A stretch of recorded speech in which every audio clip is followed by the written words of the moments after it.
রাজনীতিতে প্রবেশ যাব না। আপনারা আমাদের সাথে বসেন, মন্ত্রীরা আমাদের বসেন, আমাদের কি দাবিগুলো যদি আমাদের যৌক্তিকতার উপর যদি অন্যায় হয়ে থাকে তাহলে আপনারা আমাদের সাথে কথা বলেন। আমরা তো এমবিবিএস চাই নাই, আমাদের ডক্টরদের সুমূল্য চাই নাই, আমরা ডিপ্লোমাটিক বাড়ি, বাকি ডিপ্লোমা যে অনুদান তারা অধিকার পাচ্ছে আমরাও সেটুকু চাই। এটা আমাদের কি অন্যায়?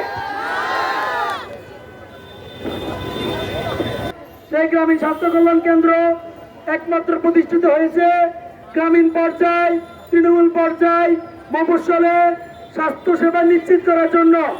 সেই গ্রামীণ স্বাস্থ্য কল্যাণ কেন্দ্রে আমাদের ডিএমএফ চিকিৎসক, হাজার হাজার ডিপ্লোমা চিকিৎসকরা সেখানে গ্রামীণ পর্যায়ে সেবা দিয়ে থাকে।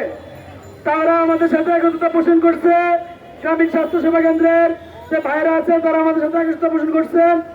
আমরা অতি শীঘ্র এখান থেকে এখন কর্মসূচি ঘোষণা করব। আপনারা কেউ এখানে বিশৃঙ্খলা করবেন না। সবাই রেডি?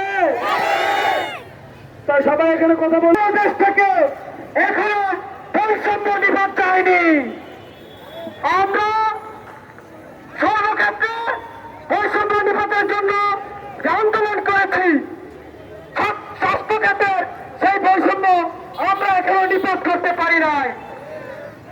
আমরা এসেছি আমাদের অধিকার আদায়ের জন্য, আমরা কারো অধিকার ছিনিয়ে নিয়ে যাওয়ার জন্য আছি নাই। আমরা একমাত্র আমাদের অধিকার চাই। আমরা চাই